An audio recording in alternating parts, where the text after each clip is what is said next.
afternoon to all of my friends and my students. My DN Sindhu, you are watching my channel, YouTube channel, Perfect English of DN Sindhu. आज मैं आपको एक ऐसा चीज बताने जा रहा हूँ. We are going to learn a new part in English grammar, जो नहीं कहीं स्कूल में पढ़ाई जाती है, न बताई जाती है, न सिखाई जाती है, ना ही कहीं आपको कोचिंग में पढ़ाई जाती है. तो मेरा मिशन है आपको अच्छी अंग्रेजी का ज्ञान देना. आज का सब्जेक्ट है formation of words from noun to verb. इसके पिछले एपिसोड में मैंने बताया था formation of words from verb to noun. Verb से हम नाउन कैसे बनाएंगे वो मैंने आपको बताया था. आज बताएंगे आपको नाउन टू वर्ब. तो ये है नाउन, उसमें क्या क्या हम सुफिक्स लगाते हैं कि वो वर्ब बन जाता है. तो देखिए IF, EN, IJD और ED ये सुफिक्स लगाएंगे नाउन में तो वो जो है वर्ब का काम करेगा. अब देखिए यहां ब्यूटी वर्ड है, ये नाउन है. एडजेक्टिव हो सकता है, नाउन में 5 है लेकिन ये एडजेक्टिव है. तो उसमें हमने IF लगाया. अलग अलग वर्ड का अलग अलग सुफिक्स लगते हैं तो बन गया ब्यूटीफाई, मतलब सुंदर बनाना. आप अपने लाइफ को सुंदर बनाएं. Beautify your characters, beautify your habits, beautify your self. Classify, class से हो गया क्लासीफाई, वर्गीकृत करना. इलेक्ट्रिक से हम लोग इलेक्ट्रीफाई बनाए, जैसे गांव को, सारे गांव को इलेक्ट्रीफाइड कर दिया गया. Whole village has been electrified, यानी पूरे गांव में बिजली लगा दी गई. पर्सोनिफाई, व्यक्तित्व बनाना. तो इस तरह हम इसको वर्ब में इस्तेमाल करते हैं. तो जब वर्ब में इस्तेमाल करते हैं तो एक सब्जेक्ट देते हैं, वर्ब आपके पास ऑब्जेक्ट अपने मतलब से बैठा देंगे. अब आइए EM, जैसे ब्लैक, ब्लैक माने काला, उसमें आपने सुफिक्स लगाया EN तो हो गया ब्लैक एंड. उसी तरह से डार्क एंड, लाइट से लाइटेन, रेड से रेडन, फ्राइट से फ्राइटन, वीक से वीकेंड. अब इसका मीनिंग देखिए. ब्लैक एंड मतलब काला बनाना, डार्क एंड मतलब अंधेरा करना, लाइटेन मतलब उजाला करना, रेडन मतलब लाल बनाना, फ्राइटन मतलब डराना, वीकेंड मतलब कमजोर बनाना. इस तरह से आपने वर्ब बनाया. आइए नेक्स्ट IJD, कैपिटल मुद्रा, कैपिटलाइज मुद्रीकरण करना, सेंट्रलाइज, सेंटर से सेंट्रलाइज केंद्रीकरण करना, क्रिटिसाइज आलोचना करना, नेशन से हो गया नेशनलाइज राष्ट्रीयकरण करना. अब आइए ED, जैसे चेयर में ED लगाया, चेयर में सम्मानित करना. वाटर नाउन है, ED लगाया तो वाटर मतलब पानी पटाना. प्लांट मतलब पौधा, प्लांटेड पौधा लगाना. इस तरह से आपने नाउन से इतना 1 2 3 4 सुफिक्स होते हैं. There are only 4 suffix. ये सुफिक्स है.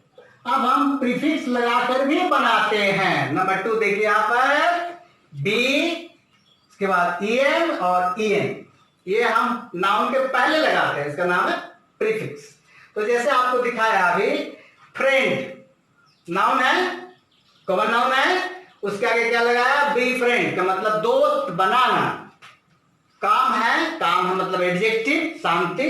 बीका माने शांति करना, शांत करना, लोगों को शांत करना. ये वर्ब में काम है. अब आइए पावर, एडजेक्टिव है, एडजेक्टिव क्या लगाया EM, इम्पावर शक्तिकरण करना, शक्ति बढ़ाना, इम्पावर्ड किया. जैसे आता है इम्पावरमेंट भी होता है, empowerment of the women section of the India. तो शक्तिकरण करना, शक्ति देना या बढ़ाना. फिर आइए EN, रोल, तो हो गया इनरोल, रोल हो गया आपका नाउन, उसमें लगा EN, इन नामांकित करना, लिखना. स्लैब, स्लैब में EN लगाया तो हो गया इंस्लैब का मतलब गुलाम बना, नौकर बनाना. इस तरह से यहां 4 और यहां 3 इसका 3, यानी आपके पास कुल 4 + 3 सुफिक्स और प्रीफिक्स हैं जो क्या बनाते हैं नाउन टू वर्ब. ये आपको सीखने की जरूरत है। और ये आप अगर सीख जाते हैं, अलग अलग वर्ड का अलग अलग सुफिक्स लगता है, इसको याद करना पड़ता है। और भी मैंने एग्जाम्पल दिया है, और भी बहुत सारे से वर्ड्स बन सकते हैं। तो सुफिक्स और प्रीफिक्स लगाकर हम नाउन टू वर्ब बनाना आपको बताया। इसी तरह से पिछले क्लास में आपको मैंने वर्ब टू नाउन दिया था। जैसे वर्ब प्ले में या जोड़ा, क्या हो गया? प्लेयर। ओ आर एक्ट, वो लगाया तो एक्टर। पे एमेंट लगाया तो पे से पेमेंट, नाउन हो गया। पे वर्ब है। तो ये जो कला है, ये जो आर्ट है, अगर आप जानते हैं तो आपका कहाँ नाउन इस्तेमाल करना है, कहाँ वर्ब बनाना है, आसानी से आप ट्रांसलेट कर सकते हैं। तो आज का फॉर्मेशन बहुत इंपॉर्टेंट है आपके लाइफ में। ये सेकंड चैप्टर हमारा फॉर्मेशन वर्ड का, इसलिए आज मैंने आपको ये चैप्टर खत्म किया। और इसको ध्यान से जरा आप नजदीक से इसको देखें और अपने नोटबुक में डायरी करें या अपने को सेव कर लें मोबाइल में, तो आप कभी इसको खोल कर देख सकते हैं। इन शब्दों के साथ मेरा क्लास आज यही खत्म होता है। मैं नेक्स्ट चैप्टर लूंगा, लेकिन कुछ इंपॉर्टेंट बात मैं बताने जा रहा हूँ, बहुत इंटरेस्टिंग है। सुने आप after all we are first Indian, we must use and you talk Hindi. आप बेहतर हिंदी जाननी चाहिए, हमारी मातृभाषा है, इसको कभी भी इग्नोर मत करें। आप हर भाषा सीखे, अंग्रेजी सीखे, बांग्ला सीखे, तमिल सीखे, तेलुगु सीखे, मलयालम सीखे, you are liberty to learn any language in better, लेकिन आप हिंदी ना भूलें और हिंदी को कभी अपेक्षा न करें। जैसे कि मैं एग्जाम्पल देता हूं, मैं डिनोबली के स्टूडेंट्स, आईसीआईसी के छात्र को भी पढ़ाता हूं, सीबीएसई को भी पढ़ाता हूं, जेक को भी पढ़ाता हूं। मैं देखा हूं कि जो आईसीएससी बोर्ड में जो स्टूडेंट पढ़ते हैं, हिंदी आती ही नहीं है। मैंने पूछा कि भाई 12×96 कितना होता है? तो सर 12×96 मतलब क्या होता है? तो नहीं समझे। अरे टेबल पढ़ो ना 12 का, तो टेबल को सर बोलते हैं हम यहाँ 12×96, 9×7=63, 6×36, ये हम लोग सीखे हिंदी में। कितना आसान है, 6×36, 5×36, 4×16, बरना 8 से। अब उसको बोलेंगे बताओ कि 12×8 क्या होता है, तो उन्होंने नहीं समझा। नहीं सर, ठीक है। अरे 12 मल्टीपल 9 बोलो। ओ सर मल्टीपल तो मतलब 12×9 जा, 6×5 जा, 4×4 जा। ये कौन सी भाषा है? हिंदी भी अच्छी नहीं आती है, हिंदी लिखना तक नहीं आता, पढ़ना तक नहीं आता, टोटा के पढ़ता, मात्रा तो आता ही नहीं। तो मैं जानना चाहता हूं दुनिया से, सारे भारतवर्ष से, कि आप कौन सी अंग्रेजी की शिक्षा दे रहे हैं कि उसे हिंदी आती ही नहीं, गिनती नहीं आती है साहब। 100 तक की गिनती नहीं है। इकाई, दहाई, सैकड़ा किसको बोलते जानते ही नहीं है। इकाई माने क्या होता है, दहाई माने क्या, सैकड़ा। तो एजुकेशन का मतलब क्या हुआ? तो आज जो ये अंधाधुन जो फॉलोशिप है, हम अंग्रेजी जाने, भाई जानो अंग्रेजी, कोई अच्छी बात है। इसका मतलब तो नहीं कि हम अपनी मातृभाषा भूल जाए, अपनी हिंदी देवनागरी को भूल जाए। Ignore, never try to ignore your mother tongue, never. Nationalize language हमारा हिंदी जानना बहुत जरूरी है।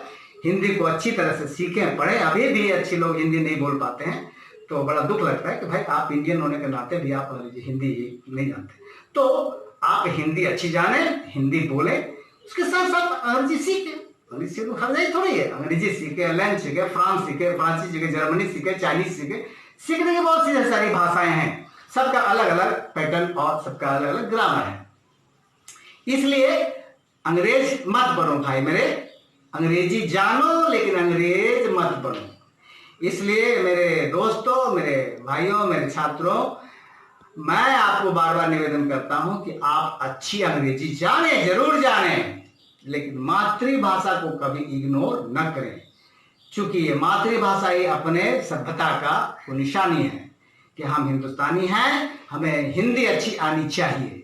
लेकिन आज के कॉम्पिटिटिव एज में लोग इंग्लिश को हवा बना लिए हैं। इतनी आसानी से अंग्रेजी नहीं सीखी जा सकती है। इंग्लिश सीखने के लिए 2-4 साल लग जाते हैं, 5 साल 10 साल लग जाते हैं।